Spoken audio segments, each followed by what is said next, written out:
Salut les amis, bon, je vous fais une petite vidéo, il pleut aujourd'hui, très rapide, j'ai ma pause là au travail, donc je vous fais une petite vidéo rapidement.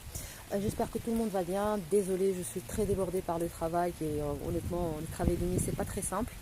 Alors, aujourd'hui, on va aborder le sujet de la scolarité, mais très rapidement parce que je peux pas vous dire quel est le niveau parce que mon fils n'est toujours pas là et que je n'ai pas encore entamé l'année scolaire. Je vous donnerai cette information peut-être après la rentrée scolaire, quelques mois après, pour vous donner mon avis sur le système scolaire. Mais en tout cas, sur les personnes que j'ai rencontrées, les personnes qui ont un peu discuté, qui ont des enfants, qui sont là un peu plus longtemps que moi, tous sont satisfaits par le système francophone. Donc oui, certains disent qu'il est préférable de les mettre dans le système francophone pour ne pas trop les dépaysager.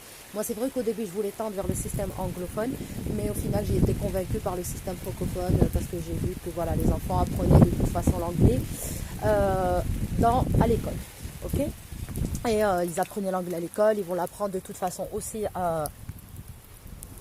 dans la rue. Et il faudra aussi que tous les parents s'y mettent aussi pour que les enfants deviennent anglophones parce que c'est hyper important ici et c'est quasiment primordial. Voilà, donc ça c'est par rapport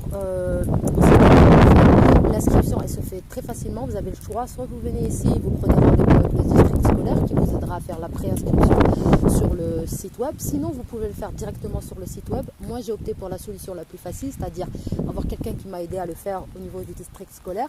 Et ça vous permet aussi de poser toutes les questions que vous voulez poser. La personne qui s'occupe, c'est une personne qui est là depuis un peu plus longtemps. Elle est aussi issue de la communauté maghrébine. Elle pourra vous répondre à toutes vos questions. Ensuite, il suffira simplement avec la préinscription d'aller à l'école du quartier. Donc l'école, elle est déterminée selon votre logement. Donc tant que vous n'avez pas de logement, ça ne sert absolument à rien d'aller faire la préinscription parce que vous devrez voir quelle école, on vous demandera à l'école pour savoir quelle école sera. Donc dès que vous aurez votre logement, vous aurez fait la préinscription, vous appelez l'école, vous demandez à prendre rendez-vous et vous allez à l'école. Quand vous allez à l'école, on va vous demander certains papiers, dont le certificat de scolarité de la dernière année de vos enfants, le dernier bulletin scolaire, l'acte de naissance et le carnet de vaccination. Donc ces quatre-là, c'est important de les avoir. S'il y a des vaccins qui n'ont pas été faits dans vos pays, on va vous demander de les faire et à ce moment-là, vous n'aurez qu'à le faire au centre de santé. Voilà, et on vous fera une petite visite de l'école, on va vous donner la liste des fournitures, le calendrier, vous allez pouvoir discuter avec la personne qui va vous renseigner sur si vous avez des questions, sur comment ça se passe, les horaires, les activités. Donc tout ça, ça sera fait selon bien sûr l'âge de votre enfant. L'école ici, c'est à partir de 5 ans, si je ne me trompe pas. Donc, avant 5 ans, ça sera les garderies. Et là, il va falloir trouver une garderie et c'est payant. L'école n'est pas payante. Vous allez devoir payer, je pense, entre 60 et 70 $ pour tout ce qui est activité scolaire. Au début de l'année, vous avez aussi le choix de les payer en 2 fois si vous souhaitez par chèque. Ça, ce sont les informations qu'on m'a données. Après, il y a vraiment des activités, il y a la musique, le sport. À vous de choisir celle qui correspondra le plus à votre enfant. Et vous pouvez même laisser vos enfants faire les trois. Voilà l'idée qui en est. Il n'y a pas d'une école meilleure que l'autre ici. Toutes les écoles se valent des informations que j'ai eues. Je pense que même le district scolaire vous le dira. Je suis désolée, il y a trop de pluie, donc je vais devoir rentrer. Mais en tout cas, ce sont les infos que j'ai. Si vous avez des questions spécifiques sur le système scolaire, vous pourrez me les poser. Je peux de toute façon me renseigner pour vous.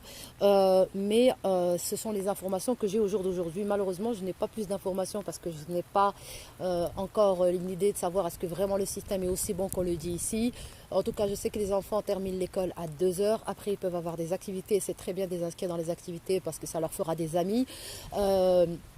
Il n'y a pas une école meilleure que l'autre, comme j'ai dit, en tout cas pas à mon niveau. Pour ceux qui veulent mettre leurs enfants dans le système anglophone, le retour que j'ai eu, c'est que le suivi n'est pas le même au niveau du système francophone et anglophone. C'est beaucoup plus compliqué, et surtout quand les parents ne parlent pas anglais, donc la communication peut être assez compliquée avec le corps enseignant et le corps de direction. Donc voilà les amis, bonne soirée. J'essaierai de faire une vidéo très bientôt pour le reste des choses. Là je passe mon permis le 4, j'ai passé mon code et ça s'est bien passé, je vous en parlerai aussi dès que je passe le drive et a priori je risque pas de l'avoir la première fois selon les dires de tout le monde. Je vous tiendrai au courant, je vous ferai une vidéo si je réussis pas, j'attendrai de le réussir. Bonne soirée à tout le monde.